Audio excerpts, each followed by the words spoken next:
కాళ్లలో నొప్పి, నరాల వాపు వంటి లక్షణాలతో బాధపడుతున్నారా? వెరికోస్ వెయిన్స్ లో అత్యాధునిక చికిత్స ఏవిస్ వాస్కులర్ సెంటర్. నమస్తే రమ్ గారు. నమస్తే జయ. రమ్ గారు, మనకి గురు పౌర్ణమి ఉంది. గురు పౌర్ణమి యొక్క విశిష్టత, అసలు గురు పౌర్ణమి ఎందుకు వచ్చింది ఒకసారి మాట్లాడుకుందామండి. ఆషాఢ శుద్ధ పౌర్ణమి. ప్రతి పౌర్ణమికి ఏదో ఒక పేరు ఉంటుంది మనకి. మనం ప్రఖ్యాతంగా చేసుకునే 2 పౌర్ణములేమో రాఖీ పౌర్ణమి పండుగ చేసుకుంటాం. అవునవును. కార్తీక పౌర్ణమికి విపరీతంగా దీపాలు హడావిడిగా చేసుకుంటాం. అన్ని పౌర్ణములు పర్వదినాలే జయ. అన్ని పౌర్ణములు ఇంపార్టెంటే. ప్రతిదానికి ఏదో ఒక పేరు ఖచ్చితంగా ఉంటుంది. మన ఈ ఆషాఢంలో వచ్చే పౌర్ణమికి ఇది ఎందుకంత ప్రత్యేకమైందంటే, గురు పౌర్ణమి అని చెప్తున్నారు, దీన్ని వ్యాస పౌర్ణమి అంటారు. వ్యాస భగవానుడు జన్మించిన రోజు, భగవంతుని అంశావతారంగా జన్మించాడు ఆయన. ఈ విభాగం చేశాడు వేదాన్ని. అందుకని ఆయనకి కృష్ణద్వైపాయనుడు ఆయన అసలు పేరు. అదైతే వేదవ్యాసుడుగా ఆయన ఆ పేరు వచ్చింది. ఓకే. ఈ ఏకీకృతంగా ఒక మూల పదార్థం లాగా ఉన్న వేదాన్ని 4 భాగాలుగా విభజించాడు. మన మానవులకు అందించడానికే. దేవతలు ఒకే భాగంగా ఉన్నా వాళ్ళు చదివేసుకుంటారు. మన కోసం మానవుల కోసమే చేశాడు. ఆ తర్వాత కాలంలో ఆయన ఏం చేశాడు? మహాభారతాన్ని రచించాడు.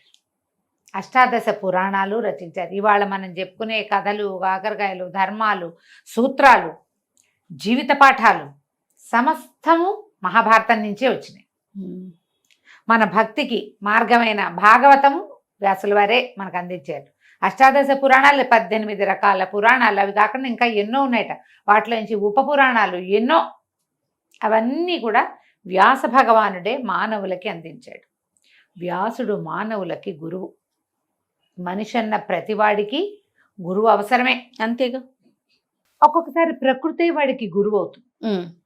ఒక్కొక్కసారి వాడికే ప్రచోదనం వచ్చి చేసుకుంటాడు ఏదో ఒకటి. కానీ ఏదో ఒక దశలో ఒక బోధ ప్రతివాడికి అవసరం అవుతుందా? అవును. అంటే ఎవరికి వాళ్ళకి ఇండివిజువల్ జీవితాల్లో. అలా కాకుండా మానవాళికే బోధించిన వాడు వేదవ్యాసుడు. ఆయన జ్ఞాపకార్థం, ఆయన కోసం, ఆయనని గౌరవించడం కోసం ఈ గురు పౌర్ణిమ చేసుకుంటాం. దీంతో పాటు మనం ఏం చేయొచ్చు? గురువే కాకుండా, అంటే వ్యాస భగవానుడే కాకుండా మన సమీపంలో మన జీవితాలకి గురువులైన వాళ్ళు, ప్రథమ గురువు తల్లి. యజ్ఞోపవీత ధారణ అవి చేయించే అవకాశాలు ఉన్న వాళ్ళకైతే తండ్రి. కాకపోయినా అందరికీ తల్లి తండ్రి ఒకళ్ళ తర్వాత ఒకళ్ళు గురువులే. అవును. నాన్నే మన జీవితాన్ని నేర్పిస్తాడు మనకి. తర్వాత అధ్యాపకులు, పాఠాలు చెప్పిన వాళ్ళు, ప్రత్యేకంగా ఏదైనా ఒక సబ్జెక్ట్లో మనకి చేత కానప్పుడు మనకి గైడెన్స్ ఇచ్చిన వాళ్ళు ఒక గురువులు. అక్కడి నుంచి ఇంకా ఆధ్యాత్మిక గురువు, జీవిత పాఠాలు నేర్పించిన వాళ్ళు, మోటివేషనల్ గురువులు. ఏమీ లేకుండా అలా జీవితంలో అలో లక్షణాన్ని అఘోరిస్తూ ఉంటే, బాబు ఇది చెయ్యి, ఇలా చెయ్యి, అలా ఆలోచించద్దు, ఇట్లా ఆలోచించు, ఇలా కూడా ఆలోచించచ్చు అని మనకి దారి చూపించిన వాళ్ళందరూ కూడా గురువులే. వాళ్ళందరినీ గుర్తు చేసుకుని స్మరించుకుని, వీలైతే అవకాశం ఉంటే, ఇప్పుడు వాట్సాప్లు వచ్చినాయి, ఫోన్లు వచ్చినాయి కాబట్టి ఒకసారి మాట పలకరించి, పెద్దవాళ్ళైతే వెళ్ళి పాదాలకు నమస్కారం చేసుకుని గురువుని గౌరవించాలి. మనని చీకట్లో నుంచి వెలుతురులోకి తీసుకెళ్లేవాడు గురువు. కలియుగ ఆరంభం అయిపోతుంది. ఎప్పుడు ఈ కురుక్షేత్రం అయిన తర్వాత క్రమంగా అప్పటికే కలిపురుషుడి తాలూకు లక్షణాలు వచ్చేసినాయి సంధి కాలంలో. అప్పుడే ఆయన తెలుసుకున్నాడు, వీళ్ళు మానవులకి ఇంత వేదం మనం అందించినా వాళ్ళు దాన్ని ఏం చేసుకోలేకపోతారు. అవును. ప్రతివాడు దాన్ని మొత్తాన్ని చదవలేకపోతాడు, తెలుసుకోలేకపోతాడు. ధర్మాచరణ కష్టమవుతుంది మనుషులకి. పైగా కలి ప్రభావం విపరీతంగా ఉంటుంది. కలి ప్రభావానికి లోనవుతారు. అందులో మళ్ళీ ఏంటంటే వృత్తులు అవి క్రమంగా మారిపోతాయి. అవును. ప్రపంచం మారుతుంది. ఈ మారే ప్రపంచానికి ధర్మాన్ని సులువుగా బోధించే విధానాన్ని ఆలోచించి తను పక్కనే ఉండి జరిపించినటువంటి మహాభారత గాథని, మరి ఆయనే కదా మహాభారత గాథ కంటే ఆద్యులు చాలా మంది ఉన్నారు. శంతనుడు, ఆయన కుమారులు, ఆయన వాళ్ళ తాతలు ముత్తాతలు, దుష్యంతుని కుమారుడైన భరతుడు, ఆయనే కదా దీనికి మూల కారణం, భరత వంశం. అక్కడి నుంచి కొన్ని తరాలు ఆయన మునుమనుడైన వాడు హస్తో, ఎవరో ఆయన పేరు మీదే హస్తినాపురం వచ్చింది. అక్కడి నుంచి ఆయనకి 7 తరాల తర్వాత వాడెవడో ఒకడు ప్రతీపుడు. ప్రతీపుని కుమారుడు శంతనుడు. అంటే భరతుడి నుంచి వీళ్ళకి ఎన్ని తరాలు గడిచినాయి? అవును. ఇన్ని తరాల తర్వాత ఈ యుగాంతానికి ముందు ఒక మహాభారత యుద్ధం, అత్యంత పెద్దదైన యుద్ధానికి సాక్షిభూతుడుగా నిలబడి ఉన్నాడు ఆయన. ఆయన వీళ్ళ జీవితాల్లోకి అడుగుపెట్టిన తర్వాత, అంటే మహాభారత కథాఘట్టాల్లోకి ఆయన అడుగుపెట్టిన తర్వాత ఆయన వల్లే ధృతరాష్ట్రుడు, పాండురాజు, వీరుడు జన్మించారు. అక్కడి నుంచి ఆయన ప్రతి విషయము దగ్గరుండి చూశాడు. వాళ్ళ పెళ్ళిళ్ళు, మరణాలు, సంతానం కలగటాలు ఎలా కలిగారు, ఆ కాలంలో ఉన్నటువంటి ఏమంటారు రాజకీయ పరిస్థితులు, యుద్ధానికి దారి తీసినటువంటి ప్రలోభాలు, స్వార్థము ప్రలోభము, ఇవన్నీ ఎట్లా వెళ్ళినాయి అవన్నీ మనకు అప్పచెప్పాడు. మనకు అర్థమయ్యేలాగా సులువుగా ఆయన సంస్కృతంలో ఇచ్చాడు. ఆ కాలం సంస్కృతం చాలా సులువుగా మాట్లాడుకునే భాష.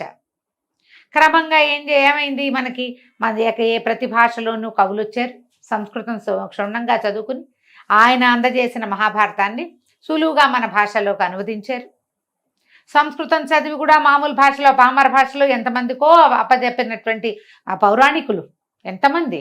అవును, అట్లా మనకి అందించటానికి మూల కారణమైన వాడు వ్యాసుడు. నువ్వు ఏమీ కొత్త గురువుని తీసుకోక్కర్లా, ఇంకొక గురువు ఎవరైనా నాకు కావాలి అని నువ్వు వెంటపడి ఆలోచన చేయక్కర్లా, వెతకాల్సిన పని లేదు. మహాభారతం చదువు, నీ జీవితం ఎలా ముందుకు తీసుకెళ్లాలో నీకు అది నేర్పించేస్తుంది. మహాభారత అంతర్గతంగానే భగవద్గీత చెప్పబడింది. భారతీయులకి ప్రధానమైన ఏమనాలి పవిత్ర గ్రంథం. రామాయణం ఎంత ముఖ్యమో భగవద్గీత అంత ముఖ్యం. భగవద్గీతని అసలు వారే మనకు అందించారు. మనం నిత్యపారాయణగా చెప్పుకునే విష్ణు సహస్రనామం కూడా వ్యాసుల వారు అందించిందే. అవసరం కదా మరి. కాబట్టి ఈ రోజున మనం కోశ పూజ చేసుకోవచ్చు. ఎలాగా, మహాభారతం కానీ, భగవద్గీత కానీ, భాగవతం కానీ, ఏదైనా ఒక పుస్తకం ఉంటే మన దగ్గర ఆ పుస్తకాన్ని పూజించి వ్యాసుల వారినే సాక్షాత్తు పూజించినట్టు కాస్త గంధం బొట్టు పెట్టి 2 పువ్వులు పెట్టి ఒక నమస్కారం చేసుకుని ధూపదీప నైవేద్యాలు, అరటిపళ్ళు, పళ్ళు ఏదైనా నివేదన చేసి నమస్కారం చేసుకుంటే వ్యాసుల వారిని గౌరవించినట్టు. మన జీవితాల్లో వచ్చే చాలా మలుపులకి కారణమైన చాలా కథలకి ఆద్యుడు ఆయన. కాబట్టి మీకు అవకాశం ఉంటే ఎవరైనా గురువునో ఎవరో ఒకళ్ళని, మీకు ఎవరి అవకాశం ఉంటే వాళ్ళకి, ఆధ్యాత్మిక గురువులు ఉంటారు కదా, మంత్ర గురువు, ఆధ్యాత్మిక జీవితం కాకుండా ఇప్పుడు ఇదివరకు మంత్రం అంటే ఖచ్చితంగా వీళ్ళకే ఇవ్వాలి అని ఒక నియమం ఉండేది కొన్నేళ్ల క్రితం, కొన్ని దశాబ్దాల క్రితం అనుకుందాం. ఇప్పుడు అలా లేదు. ఇప్పుడు అట్లా లేదు. ఎవరైనా సరే గురుగారు ఇస్తే మంత్రం పుచ్చుకుని చేసుకోవచ్చు. అలా మంత్రాన్ని ఇచ్చి మీ జీవితాల్లో మార్పుకి కారణమైన మంత్ర గురువు, విద్యా గురువు, ఆధ్యాత్మిక గురువు ఎవరో ఒకళ్ళని జ్ఞాపకం చేసుకోండి, పూజించండి, పలకరించండి. అంతే చేసుకోవాలి. ఇప్పుడు ఈ రోజున చేయవలసిన విధి అయితే అది. నేనైతే చదువుకున్న ప్రతి వాళ్ళు ఒక మాట భగవద్గీత చదువుకోండి, 4 వాక్యాలైనా భారత గురించి తెలుసుకోండి అనే చెప్తాను. అడుగుతారు చాలా మంది, గురు పూజ మహోత్సవం కదా ఇప్పుడు, ఏమంటారు గురు పౌర్ణమి కదా, ఏం చేయాలి అంటే ఇలా మనం గురు పూజని ముందుకు తీసుకెళ్ళచ్చు. తప్పకుండా ఈ పౌర్ణమి ఏంటంటే పగలు ఉపవాసం ఉండి రాత్రి భోజనం చేసే విధానం ఉంటుంది. ఒకవేళ మీరు పౌర్ణమిని చేయదలుచుకుంటే మామూలుగా కూడా ప్రతి పౌర్ణమికి మనం అలా చేయొచ్చు. పగలు ఉపవసించి సాయంకాలం చంద్రదర్శనం కాగానే భోజనం చేయొచ్చు. ఈ విధానంలో మనం ఎవరిని పూజిస్తామంటే మీ ఏ దైవాన్ని పూజిస్తారో, ఇలవేల్పు ఎవరో వారిని పూజించుకోవచ్చు, లలితాదేవిని పూజించుకోవచ్చు. ఇప్పుడు ప్రఖ్యాతమైన పౌర్ణమి కాబట్టి ఈ రోజున వ్యాస భగవానుడి పూజ కూడా మనం చేసుకోవచ్చు. కోసి పూజ, పుస్తక పూజ అవి మంచివి. తప్పకుండా. నమస్తే. నమస్తే. సుమన్ టీవీలో మీ పర్సనల్ అండ్ బిజినెస్ ప్రమోషన్స్ కోసం కింది నెంబర్కి కాంటాక్ట్ చేయండి.